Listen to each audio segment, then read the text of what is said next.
My name is Leavitt, and I'm the gallery director and curator here. And I just want to first say that this talk is made possible by the generosity and the estate of Kevin Jenkins, which is why you got it for free. So we want to thank that. So I think that to introduce Mike's a little tough, and then people have so many different things, all of that stuff. So I'm just going to say this much, that he's Seattle-born, but lives on Vashon. So we're claiming him now. So he's built a career out of turning the familiar into the uncanny. He uses humor and satire and craftsmanship, really meticulous craftsmanship, to challenge how we consume our culture, our politics, and products. So with this show, Welcome Goodbye Cruel World, it brings together his biting blend of sculpture, installation, and collectible art, all aimed at dissecting the absurdity of modern consumerism. So I kind of call him a pop art sculptural artist with something to say about our current culture, politics, and consumerism. I thought I was the one that was bad at sound bites. Was that the one? It was okay. You didn't like it too long? A little bit. The bio I don't do as a soundbite, sorry. We talk about me. Anyways, I'm done. Oh. So, here's one. Yeah.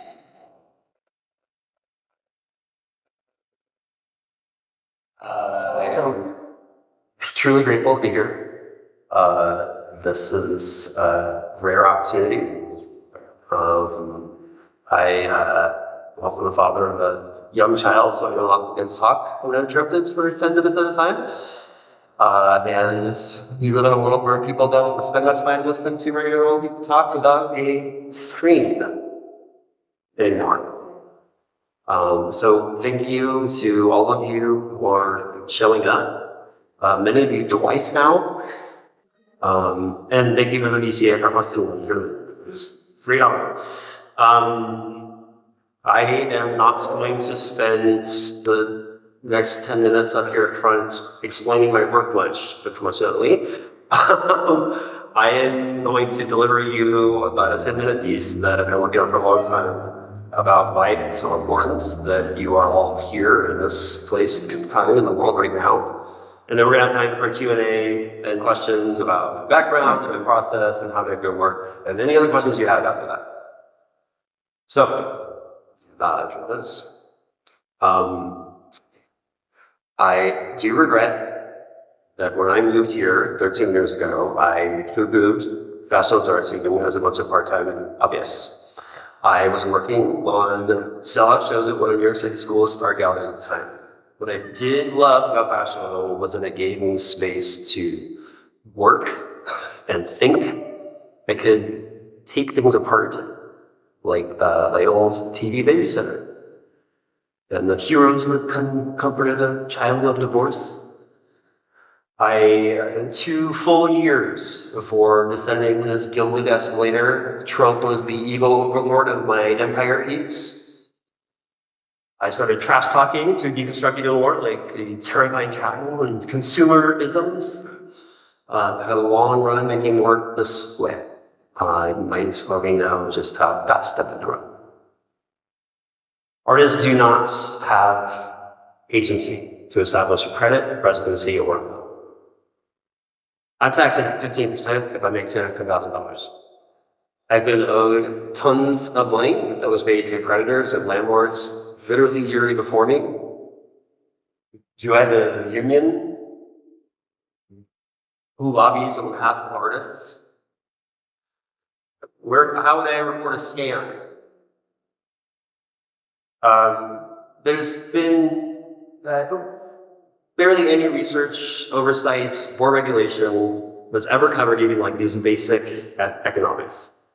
Some estimates have across the world maybe 10,000 visual artists, maybe a full-time income just from their artists.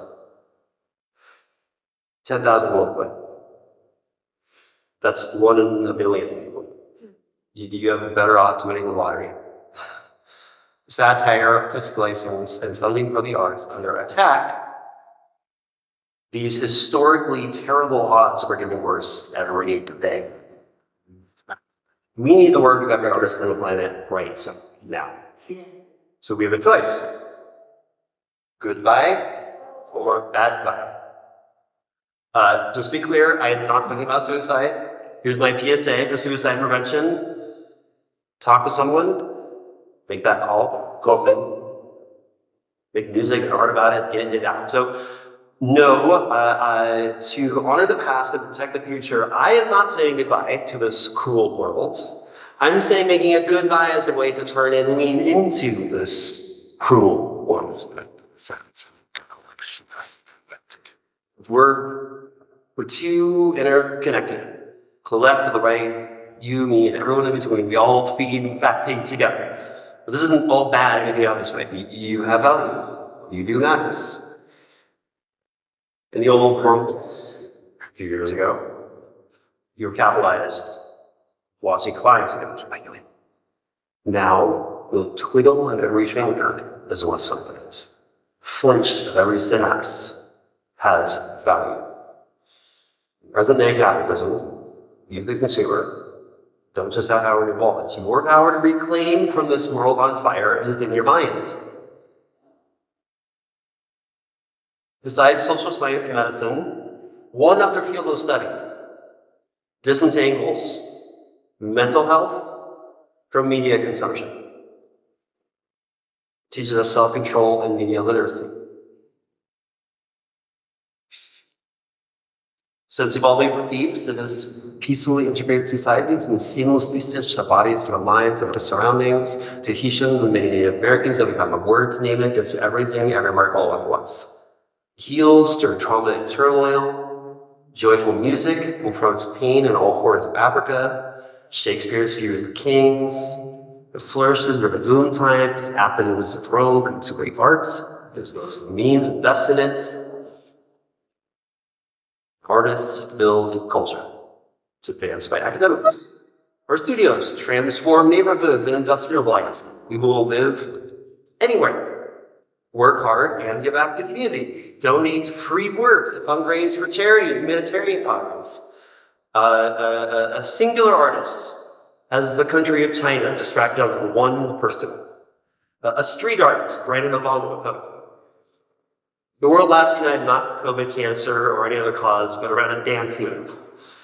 Jude Chicago, Valley Exports, Carolee Sheen, Barbara Kruger, Yoko Ono, many others energized women's rights in the 1970s.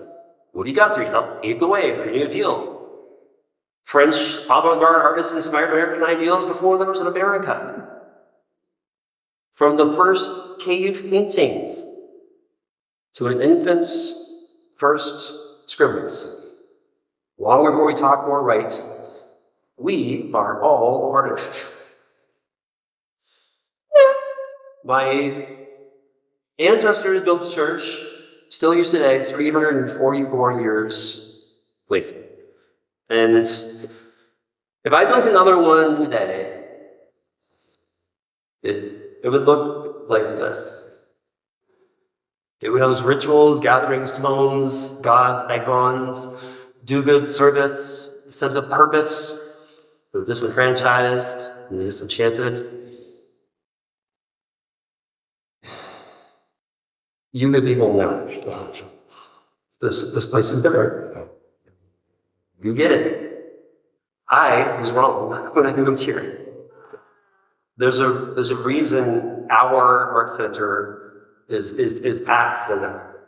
This is where we congregate. We barely have another governing body. This is the governing body, civic center, and the biggest church of Vashon.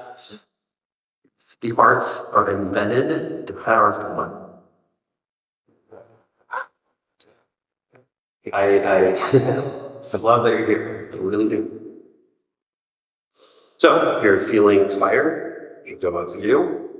Or you start somewhere, start with art, with more in your life. It's possible to buy things that actually make this world better. Love the art you want to walk, think of loved ones. Hire a Vashon artist to make something. Pay one to teach. We're easy to find, mobilize, and memorize that of history. During another dark age, decades ago, I went to jail for promoting an art army of the world's artists banded together, out on demand in its corporate minions. I had no control over things I had to confront and accept. This is art's job. Confront what's outside, even what's hard, accept what's inside what people want to talk about. This is how the pain in the last few years would make us better. It's an artistic process. And remember, we're all artists working against otherwise. At this point, like it or not, loving the arts makes you an activist. It's one way to be awake and aware in this cruel new world. Might make it a little less. That's all I have. Woo!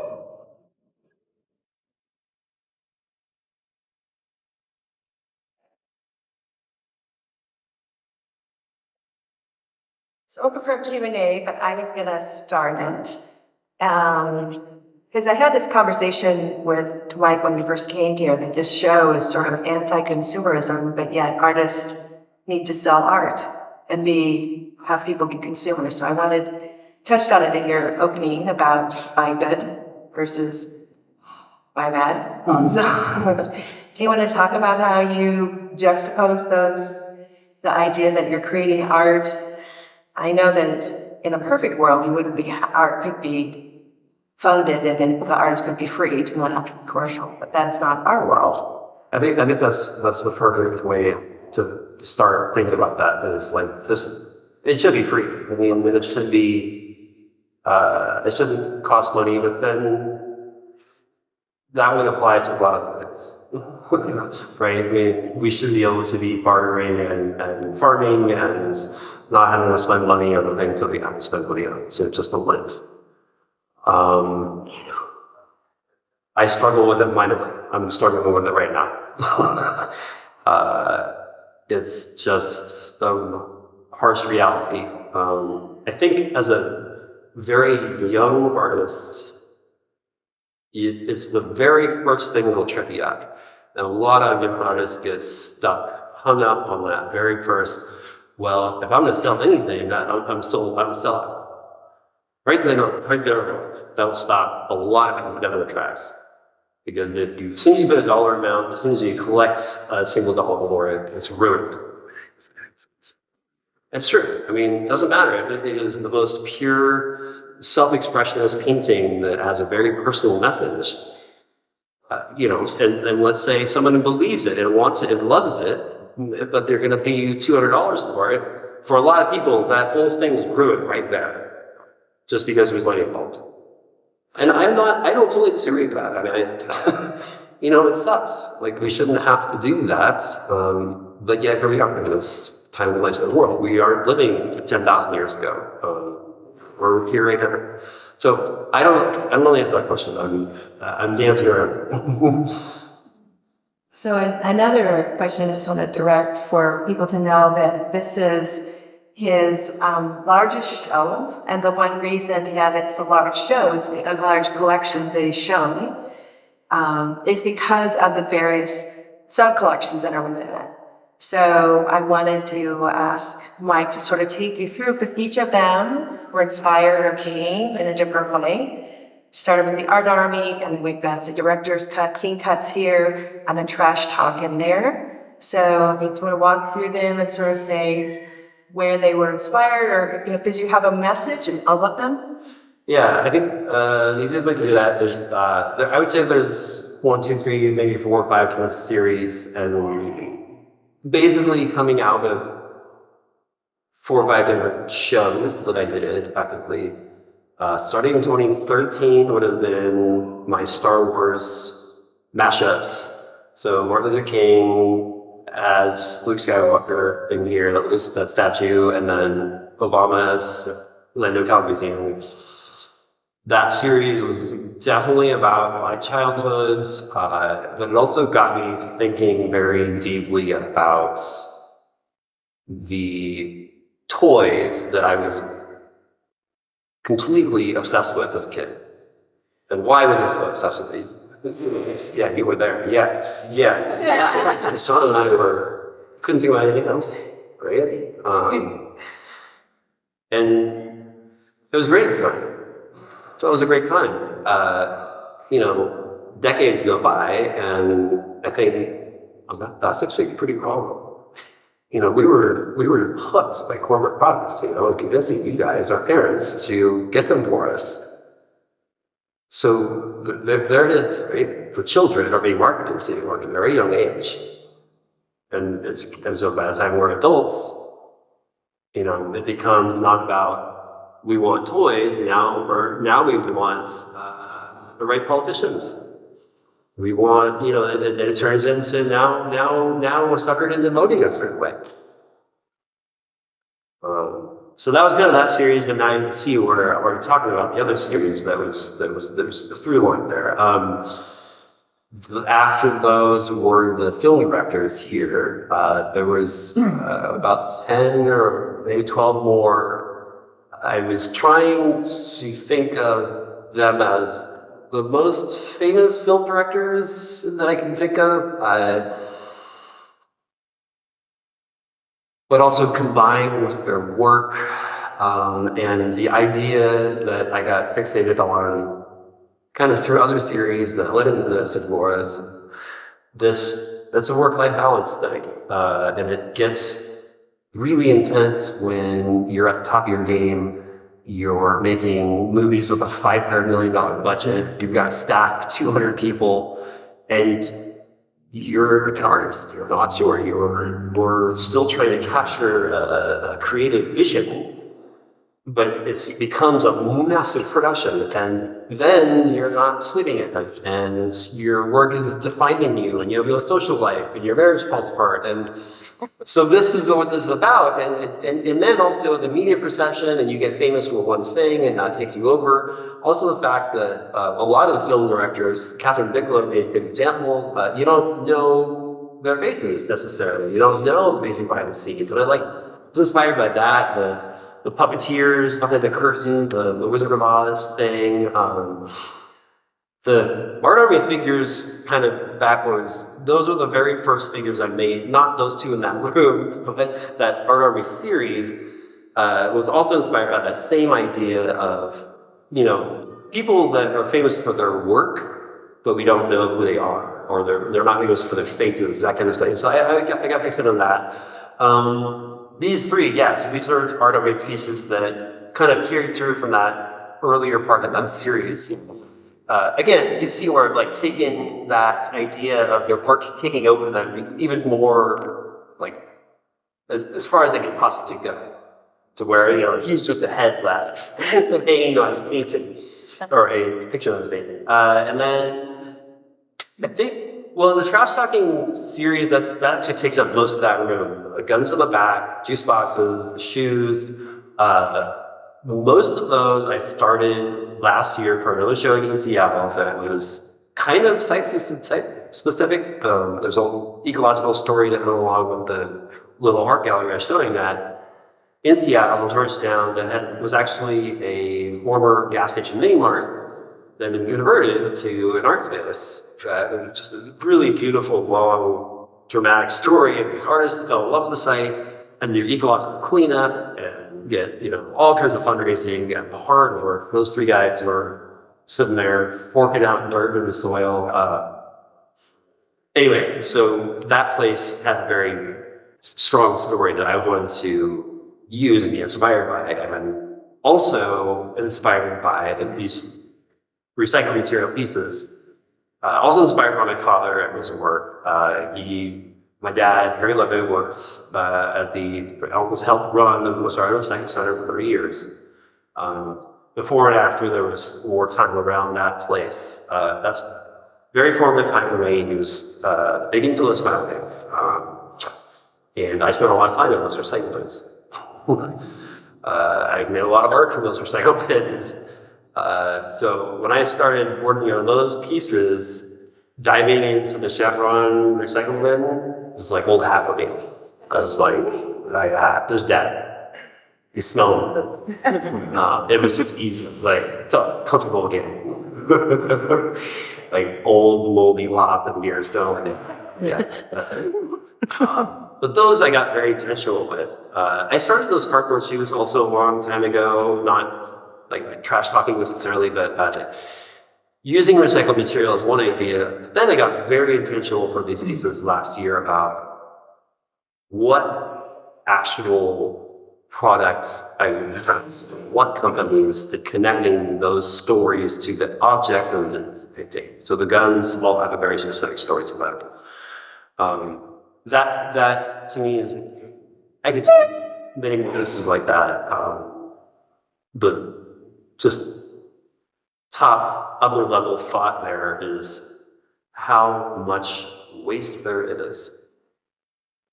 Nutty amount of waste. So much that you can pick one little story with one little object and one little company and have a whole series of art that I've just done. This looks like a lot now, but I could just be going and going, taking all the crap in the world and taking one little tiny sliver and running with that and just, that alone. So it's really about the amount of waste there is, just on planet. Was that all of them? Did I finish all those? Yeah, you got it all. Thank you. Good. Very good. Jack. I want to just give you a couple stories of the connection between, like, the marble dump or that Verbo, like the connection, the intention. What are thinking of you guys have? Because I think that's fair. Like, did anybody specifically wonder about any particular piece back there? Yeah. The Versace and the Gucci, I think, whatever. Yeah, it's Gucci, yeah. Yeah. Why? I've done for them. Okay. Good. Glad you started there because those were dark pieces. The why, both of those, the Berettas, there are two Berettas. The Beretta is originally Italian. Gucci and Versace, very, prototypical Italian companies. I thought that was the why. That answered the first why. Then I had the image of these things in my head of, a perfectly branded Versace pistol. And then I would answer another why. Well, that's going to look strong, kind of sick. It couldn't let go of the image in my head, and the Gucci also. I was imagining just that, like, mottled green fabric, and if you layer that over the surface of the pistol, the weapon. Some of these things, you get the image in your head and it won't go away. And if that happens, I feel like I kind of have to make it, and then decide later if I'm even going to show it or what to do with it, or how to face the consequences of making it. So there was that, and after I did that Versace one, I showed it to a good friend of mine whose fiance is in the fashion industry. And they're both like, well, he was gunned down, right? And I did not know that. Yeah, so I was wondering what... So when I say I'm facing the consequences after making it, and I hadn't shown the piece yet, it was still, I'm just, texting my friend the picture.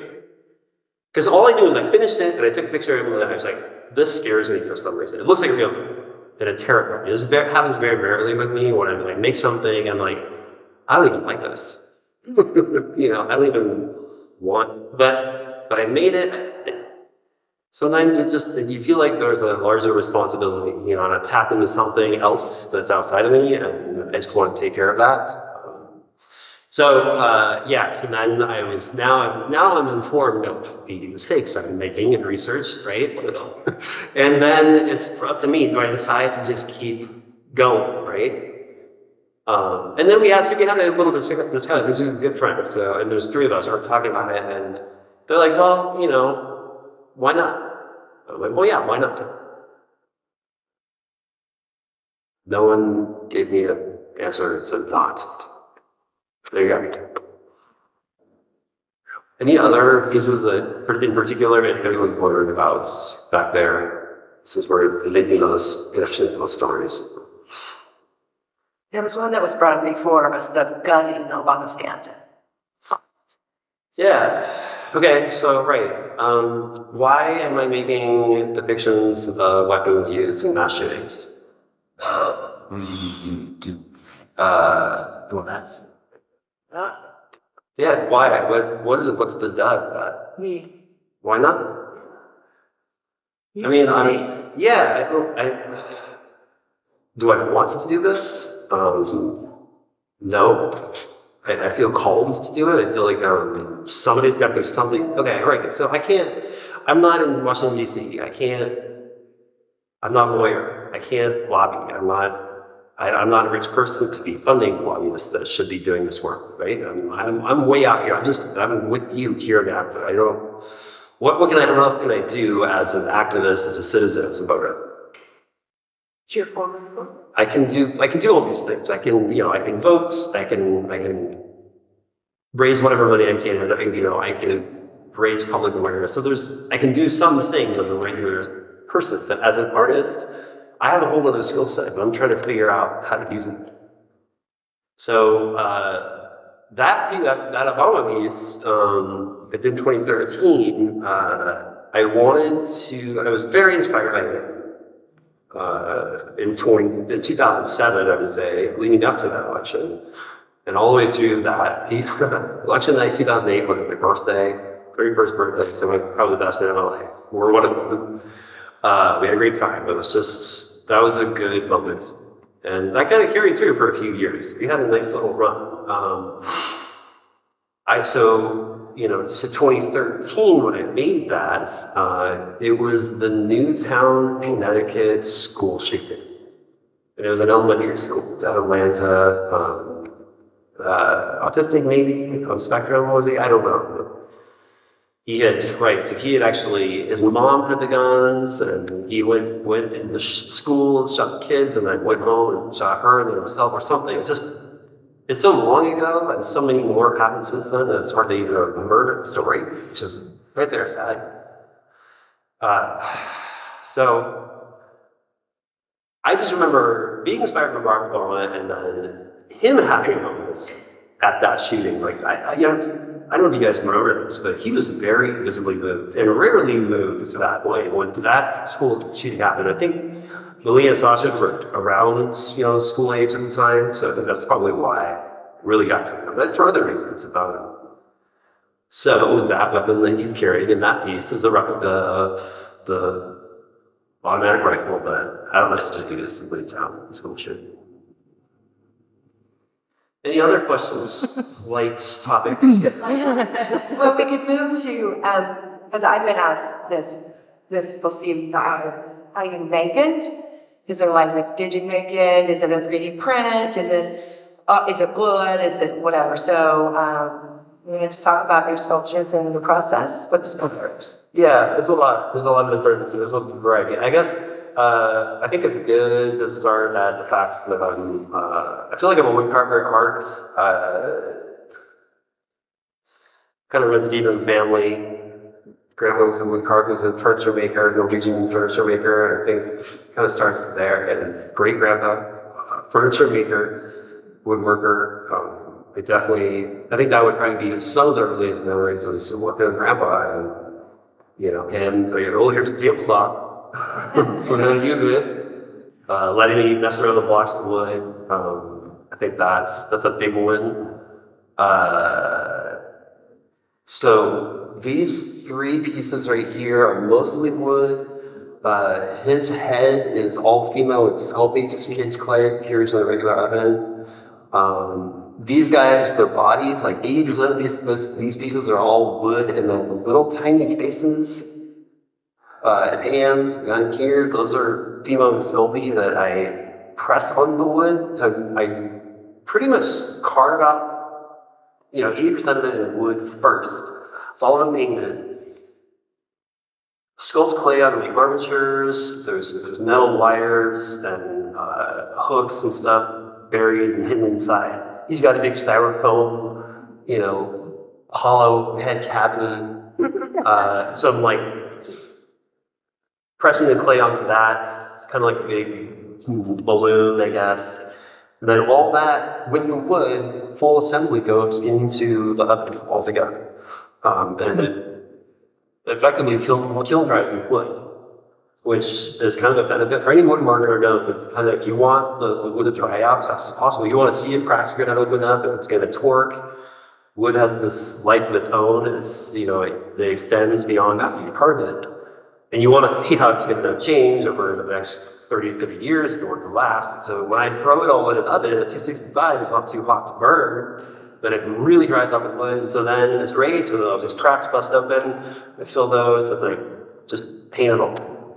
And a lot of times, like transition, like David Lynch's neck, when I'm going from clay to wood, then it's like wood putty and caulk and drywall mud that I'll just really feather it all in and sand it, or it's just I'm a Hollywood movie lover. Those sci-fi effects artists are brilliant, genius. I mean, some of them are making like a mask for a 10-second shot. They spend hours and hours and hours sculpting this one little detail. I'm super into all that. I love that stuff. And so I would definitely try to look and see how they're feathering out paints and all that kind of stuff to get these modeled and skin effects.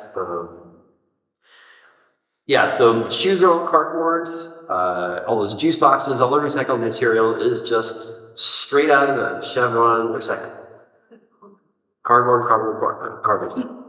Dalai Lama back here is probably there's an outlier, I'd say, because he's not only 3D printed it and then hand painted, but the material I used to go through the 3D printer was reclaimed ocean plastic. Which is like something I want to do more of that. Like it's a long story, and it's going to be a long story going forward. It's not going to be easy, but had to find a company in Europe that would actually do this to jam, recycled materials through the extruder of a 3D printer. But only those things are very finicky. It needs like a very certain kind of plastic to be consistent. But I found somebody to do it, and would love to do more. That excites me. The 3D Colo and Van Gogh and Yellow Room are 3D printed, but just normal 3D printed plastic, and then I'm hand painting those. MLK and Obama, same technique as these guys, mostly wood and clay. Acronyms quiz. So the plastic actually, the political figures up in this wall here are very traditionally produced out of China. The way, I'm gonna say that. It's like, I didn't know how toys were, so I just thought I could back up my sections. A plastic toy would have been made, let's say, before 3D printing, so let's say 15 years ago and leading up to that. A plastic toy would have been made in China by somebody, a human being, sculpting, carving, or crafting some sort of prototype. And that prototype usually would be out of clay or something hard that you can make a mold out of. Sometimes it would be a rubber mold. It would make another master thing. Eventually they got it streamlined. And it's still like, let's say, before 3D printing, the most streamlined way of manufacturing would be injection molding, which is steel plates. So like, let's say I sculpt a clay figure of somebody. The production mold would be, for sake of discussion, 2 giant steel plates with the little negative cavities of a clay sculpture inside, and then plastic injected into those steel plates. And the reason for the steel being that they can do 10,000 of those over and over, and the steel holds up. Because sometimes they make 10 of those, so they can then make 10 at a time, and pull them apart. That's the only way. The only thing that 3D printing changed was the prototyping process. This, rapid prototyping. You can chain that prototype easier. The process is more streamlined. Nowadays, it's like there's 3D models online. The humans are being removed from the process. Because now you don't need a human to sculpt the thing. You've got a library, almost infinite library of 3D models online. You can take that and the AI robot, change the face and the outfit, So now you have your prototype, and that is 3D printed, and then the mold is made. You can see how the humans are slowly removed from that process. I'm still human, and I'm still doing this process, and I do like it in a way because I can sculpt a clay prototype. I can get it scanned here in Vashon Island, or in Seattle, or New York, or somewhere this side of the ocean, and then email a file to back in China. So it's there's a benefit there. It gets kind of easier, like shipping. Okay, like the Dalai Lama, for example, got hung up. I sculpted that to be produced for the same toy company, and the reason it's not being made is because no company in China wants to do Dalai Lamas. Oh, no. Crazy. Why would they? No, they're not going to think. Isn't that ridiculous? I find it ridiculous.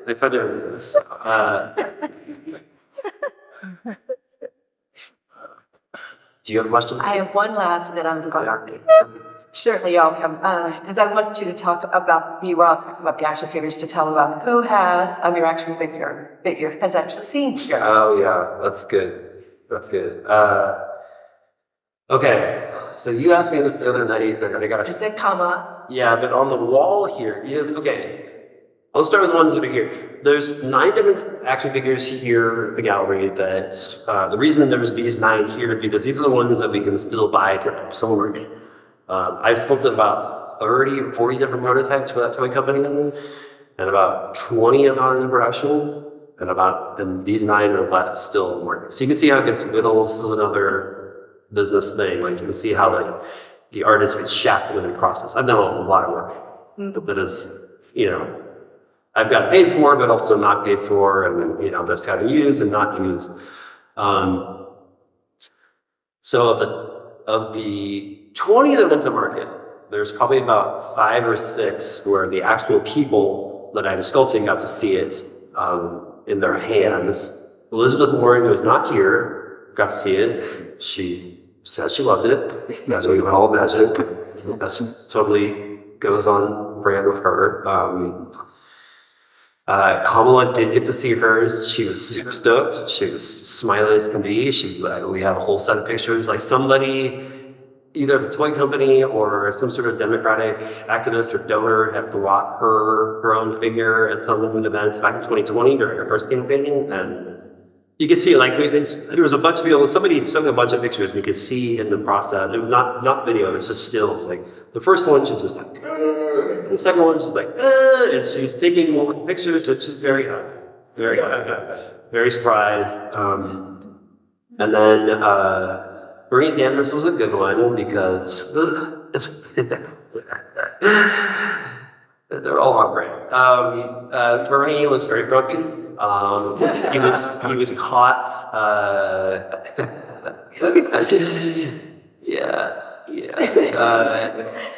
I wanted them to see it back. I wanted them to see it. This was back in 2016. Very raw and vulnerable moments for us all. My dad was sick, cancer at the time. I was working on these guys for the last show in New York. Swimming in the middle of all of that was Bernie Sanders' campaign. And this toy company that I've been kind of working with on and off for a number of years, and this moment happens where like they had made these other action figures couple, but not any of these other ones yet. And the owner of the company, Jason Feinberg, is asking me, and he's like, Bernie Sanders, question mark? And I'm like, I think I was, taking care of that and sculpting these, trying to focus on New York City and just so distracted, and then dropping all of that to sculpt right away. Just like, we got to do this. And within 5 days, I had something sculpted enough to send photographs over to the toy company in New York. They're starting to build a Kickstarter campaign, and it's like 10 days later, he's shipped off. He's being shipped to Brooklyn, and the Kickstarter campaign becomes vulnerable. Before they even arrived, before right? Before, not only are the toys made yet, they haven't even gotten the thing in their hand.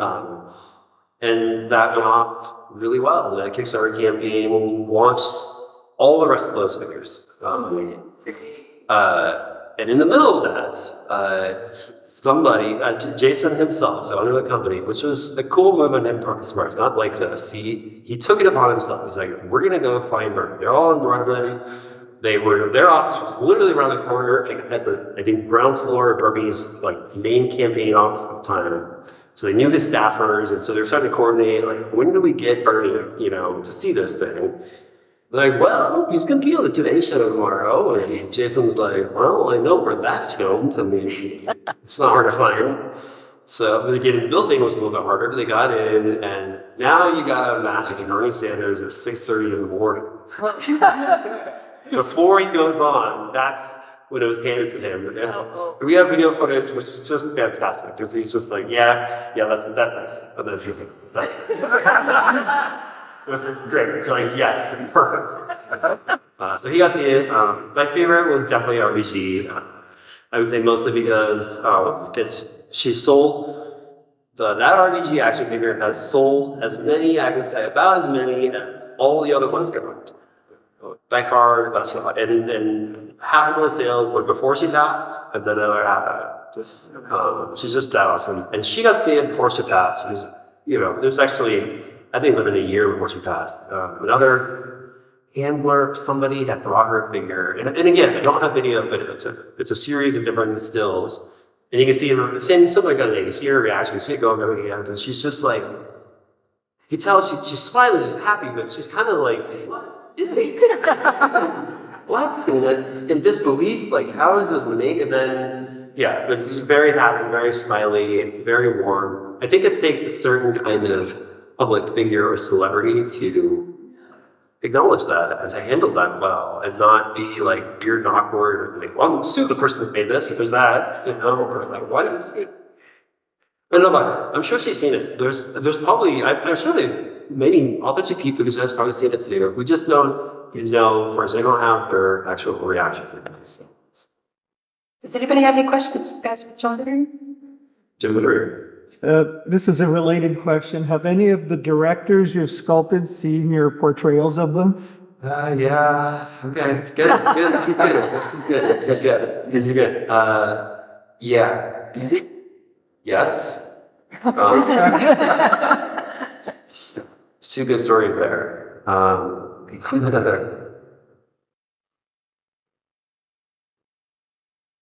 Why does that make me tear up? Because, yeah, that was like peak moment in my career, I'd say. So these guys were in Manhattan in cool Chelsea Art Gallery, 2016 in May. Right, so now we're back at that moment. My dad's sick. I just finished this Bernie Sanders thing, and now I'm doing a ton of publicity for this series. And then there's the political world that's happening. So it's not just Bernie, right? And it's not just the Bernie Hillary debate. It's like this other guy, and there's this Republican primary, and it's really hard at this moment, I think, to kind of go back in that time, and not that far. Like, it's weird to think how different it was, because I wasn't taking him seriously. I mean, I kind of was, it's like, oh no, we gotta take this guy seriously. But at the same time, it was a farce. Yeah. All of it, that whole primary was a farce. And there was like 14 hacks scrapping at little, whatever. I want 5 votes here, I want 5 votes there. And then him just putting them all down. I mean, so was that moment also, right? Just, again, very raw and vulnerable. And for me personally, for a lot of reasons, I never for a lot of this. And so at that moment, Spike Lee walks in the room. I was told, I was randomly at the gallery, I think it was the day before I was being in town, I was in New York a couple of weeks for a show. I was just standing there in the gallery, the phone rings, it is literally Spike Lee calling, not a handler. He had seen the picture of this piece online, and, like, is it still for sale? No. okay, well, can I come see it? Yeah, the artist happens to be right here, right now. Spike's like, all right, I'm coming right over. And at first I'm, okay, yeah, right, and then it's like, well, okay, but from Brooklyn, I mean, it's traffic, I mean, okay, it could take 2 hours, I don't know, he gets hung up, I mean, is he really dropping everything, and I swear, within 40 minutes, the guy walks in. He's handling this big cardboard box. Does everyone know what Spike Lee is? Yeah. So he dropped everything and come to me with a box. I don't know what's in the box. And immediately I'm freaked, like I'm just white. I'm like, this is I would say personal hero, and also a weird icon to me, again, because of the corporate imagery and me associating him with Michael Jordan and Air Jordans and those TV ad and Nike and all that, but also loving his movies. I mean, very strange representation for me personally. Similar to Russell, but so he walks in, he has his box. I'm like, what's in the box? And tell me. He kind of like, not, but yeah, he's kind of pushing me like, I want to see the thing, like the kids over there. I had put this thing on the wall that said the 16 most famous film directors of all time, and I did it in the fonts or in the style of a little scene cutter thing. Yeah. That was the first thing he saw, and he stops and he's pulling out his phone and he's taking a picture of that. Oh, right. Okay. Also, at the time, he had just boycotted the Oscars for being, quote, too white. Oh, right. Yeah. So he didn't go to the Oscars, but came to, like what? I was really aware of it at the time. Like, whoa, I knew that. I thought that was cool. Good for him. He's got a lifetime achievement. He's not even accepting it. But he comes in and then he takes a picture to document the fact that I said he was one of the best actors. I mean, that was cool. Like, I don't care. I mean, it's not as much of an ego trip. I'm seeing him looking for validation somewhere else. From some piddly-dang little artist from Vashon that he doesn't know. He's like, that's validation for me. Which is cool. Again, like, what a cool sign of a cool person, So then, right, so he's taking pictures. I have Quentin Tarantino on the wall across from him. And so now Spike Lee's starting to, she started talking, and he's like, why'd you put him across from me? and I'm, what? Now I realize, I'm remembering Spike Lee talking crap with Reggie Miller at basketball games and dating his fights from the stands, and I'm like, oh yeah, all right, this is my basketball, I have to get in this, okay, we're trash talking now, so him and Quentin Tarantino have beef I didn't know about.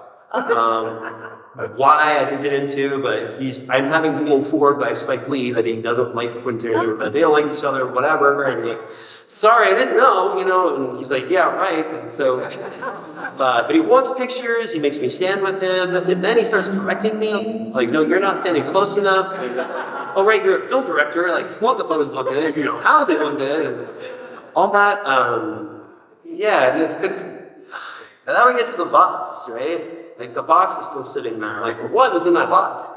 So you had this street in New York, Brooklyn, renamed Do the Right Thing Way. Officially, or, however officially they do that. And so he made his own edition series of, actual aluminum road signs. Do the Right Thing Way, just like real ones, exactly as Jack Upwood does. And it brought me one, and it's like, who's got a pen? I need a pen, and he signed the one over to me. And then I start crying. And then he starts fucking with me again. I was crying. And this is so strange. I'm like, yes, I'm crying. I don't know what else to do. And he's kind of laughing at me, like, great, good. Yeah.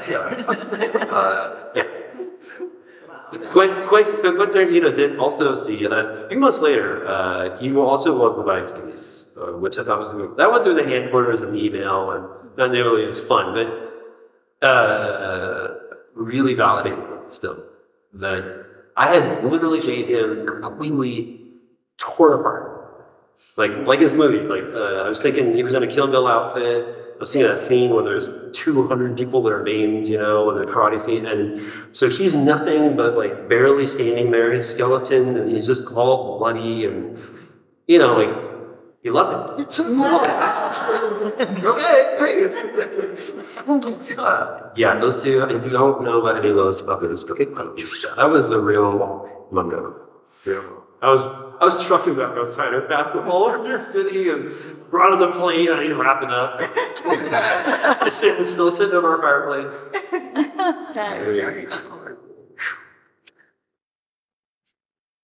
Yeah, other question. Oh, sorry. Wait. Oh. Wow. I got so caught up in your story. I wanted you to talk a little bit about your gas pump and that section of the Yeah. So, right. So then definitely about the place where I did that show last year, the old gas station. I wanted that place. Well, there's two different parts of it. It's about the gas station where we showed it first, and then also about. Okay, do you guys, for any of you who know me or live in my, you've seen the bus out here, the old Vita bus. I'm converting it to electric. It's more famous than I am now. That's my car. It's my everyday vehicle, and it's very much a thing for me. Dad also was super into alternative energy. Well, the very last thing that he could do physically was haul old buckets of vegetable oil to convert to back. That was the thing he had to convince him to stop doing, right? Because he just wanted to do it. Like he like 50 gallon a head, and he's sick with stage 4 colon cancer, and you know, no, Dad, you can't do that anymore. So it's about him, and also about that whole movement. I can't even call it that. I'm just a anti-oil and gas muscle. So it's partly about that. So that's the gas mask, the gas nozzles, the gas can, and I was really imagining and envisioning that set in that gas station, because so this is in Georgetown, Seattle, very north of Northern Field, that was built to serve the Northern Field. It was a neighborhood gas station. And it was probably built, I'm going to say, in the 30s or 40s. It had the really simple mid-century design, large overhanging roof, and they kept all that. And they rebuilt the place. They gutted the whole thing and kept that roof line. So the gas pump station was still there. Even the bolts that had held the thing, but you know, they're gone. And it's all beautiful, and it's just a little gas arc gallery now. But I wanted to put the gas pump back. But that was made, so the pump itself, big one, was made out of only recycled beer, wine, and soda boxes. So I was thinking of all the other additives with it.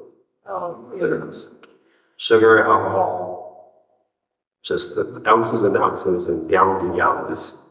Yeah, I don't know exactly. I think I might have put it on in class about how much I would quantify how many gallons would have flowed through all the boxes or the bottles that contained in the boxes that I used to make them.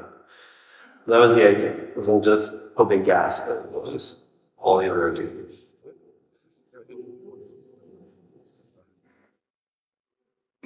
Yeah, okay, so there was, yes. Yeah. For some people, being an artist is being able to make beautiful things that get sold. I don't think that's true of people here, but some people do think like that. If you ever had the opportunity to go to your alma mater at Evergreen and speak to a collection of students to tell them what is an artist, and if they have a predilection in that direction, how can they sustain that over their lifetime? What would you say? Get an MBA. Get an MBA. Get a business degree. Thank you. Sorry. We talked. Yeah, we did. Yeah, and You would tell if the upgrade students are sitting there looking for hope for me to get an MBA? oh, yeah, you have one. That's right. Yeah, I mean, that's right. Yeah. yeah, I still stand by it. Okay, maybe you don't need a master's in business. Maybe Evergreen should be offering business classes for creatives. You know, I mean, duh. But what is an artist? Yeah, okay, right. It's the sustaining bit of my question was Yeah. hanging me up. Yeah, because that's it. You have to make money somehow. Survive, to sustain it. The main track for most is to keep a day job of some kind, and you try to do that part-time. I'm not defining what it is to be an artist. I'm just that this is it. There's another definition, and that's if you make art, you're an artist. Period. I don't think. That's. So I don't. It's not like if it's a group of young aspiring artists looking at me here and asking for advice. Just go do it, and do as much of it as you possibly can, and keep doing it, and find a way to keep doing it. Then you're an artist. So that means keeping a day job, great. If it means, getting, some sort of master's degree business, great. If it means selling 1,000 paintings or 5 paintings or whatever it is, that all falls under that. But to me, it's about trying to do as much of it as possible. Now, I will say there should be some recognition of talent or lack thereof at some point in that process. That's difficult, but very few. Because some people don't know or don't want to know. And then there's a definition of what talent is. Yeah, is it talent or ability to sell? No, I'm not. Well, okay, that's different. I guess what I was driving at is talent, as in, is it good or not? Well, the people despise Basquiat for years. Exactly. Various other people. It's like as if that they didn't sell, so they were not good, or as if that they were not talented, because that's such a question. That's an odd question. It's a question that's unanswerable by you and me. Yeah. Well, and I think in the art world, it got really muddy, I would say, with Jackson Pollock, and in that time, 70 years ago, when suddenly you can throw a splatter of paint on a canvas. So. Which I love the guy. I've sat in front of his paintings and meditated and had visions and I'm not saying it's bad. I'm saying it's like I see it as a performance. I see it in a different way. It's not a well executed Italian painting, and that's where things go boom, right? It's not about. There's no one definition for what is talented, and I personally happen to appreciate and have a knack for executing things well with hands. So I'm kind of blessed and cursed with that, right? I'm stuck with it. But I'm trying to it's a massive resource for me. But it doesn't win any points on the definition of talent. Because some people will look at this and be like, well, this is Joe, right? You're making this, it's not, you know what I'm talking about. I do, but art is reduced to self-expression. That's what art is. Art is you are able to express yourself pretty visibly in whatever you've chosen. So then the second question is, does it connect with others in a way that makes them want to buy it or appreciate it or love it, totally. Yeah. And I think that's what's so interesting about some art is that it goes for years sort of being unappreciated for one reason or another. And then some things are loved immensely for what reason, I'm not sure. Well, yeah, I mentioned Jackson Pollock, and then there's I'm just going backwards, it's not really addressing but I'm thinking of Mark Rothko or other very geometric abstract painters from middle of the 20th century, where really difficult work to understand in a lot of different ways. If you don't understand the context, or if you're not in art school, or if you're not a hardcore graphic designer or something, you don't understand what you're looking at, and why isn't this just orange canvas with absolutely zero detail.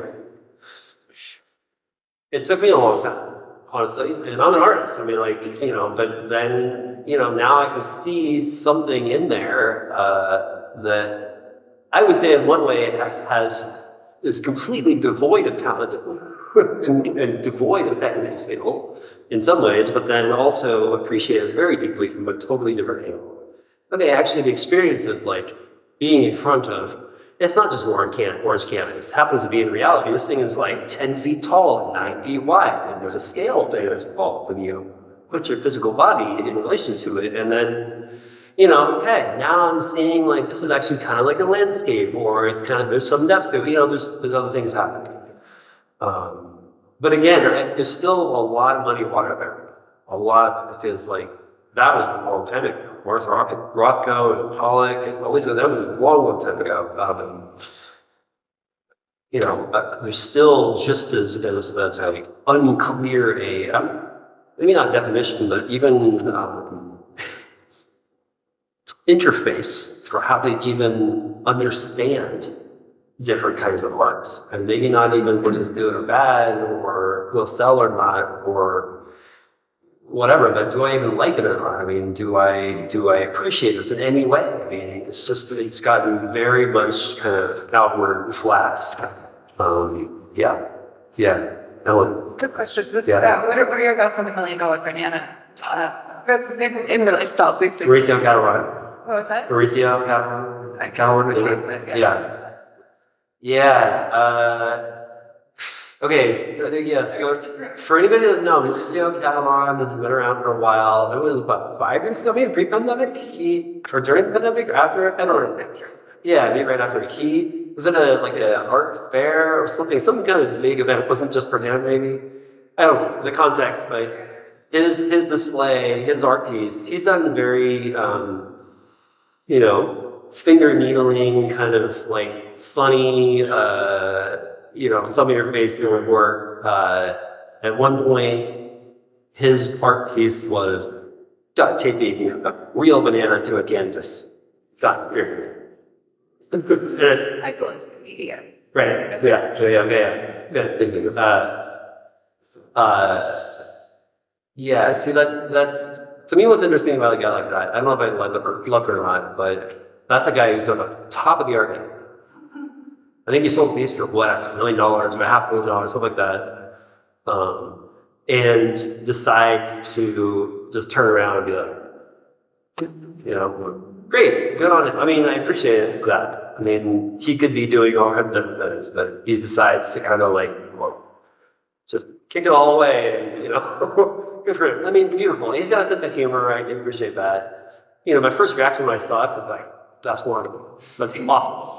First of all, it's going to decay, it's going to fall apart. How do they have 5 other bananas? Is there somebody that comes by and link the duct tape? Do they, is there an instruction manual for how to replace it? Damien Hirst's sharks. You guys know Damien Hirst, the sharks in the latrines. So Damien Hirst is a lot of remembering, and this is probably back in the 90s. He would display these massive kind of cross-section of actual sharks submerged in a vat of some sort of, formaldehyde or preservatory liquid. Huge. You gotta imagine sharks. So then the thing is, the size of a billboard, and there's 2 of them. And you can walk through the middle. But now we're talking about organic tissue.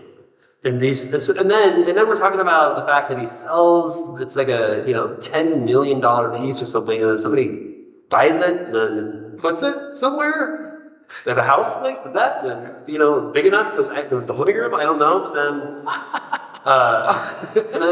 And then they start to decay. Yes.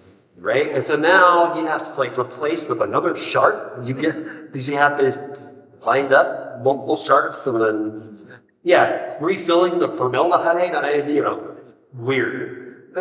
Also, so then, a guy like that, Mark Catalan, does make you think about a bit of excess. So I like that he's making fun of the whole system, but then in reality, it's like, well, but then it still kind of takes a lot of excess resource to make that happen. Not, dating nurse is different, it's a different scale, but then, okay, so you sell banana duct tape or canvas for $500,000, $1 million, so then what? You know, that's where I go things. Were there other questions? Yeah. So, was there a time when you were little that you had an experience with art and you thought, oh my God, I'm going to be an artist? Something that really moved you? And what artists inspired you when you were young? Was there a time when I was little? Okay, so Mom was a good drawer, and we were drawing my action figures. That's how I would draw. And I would watch her work.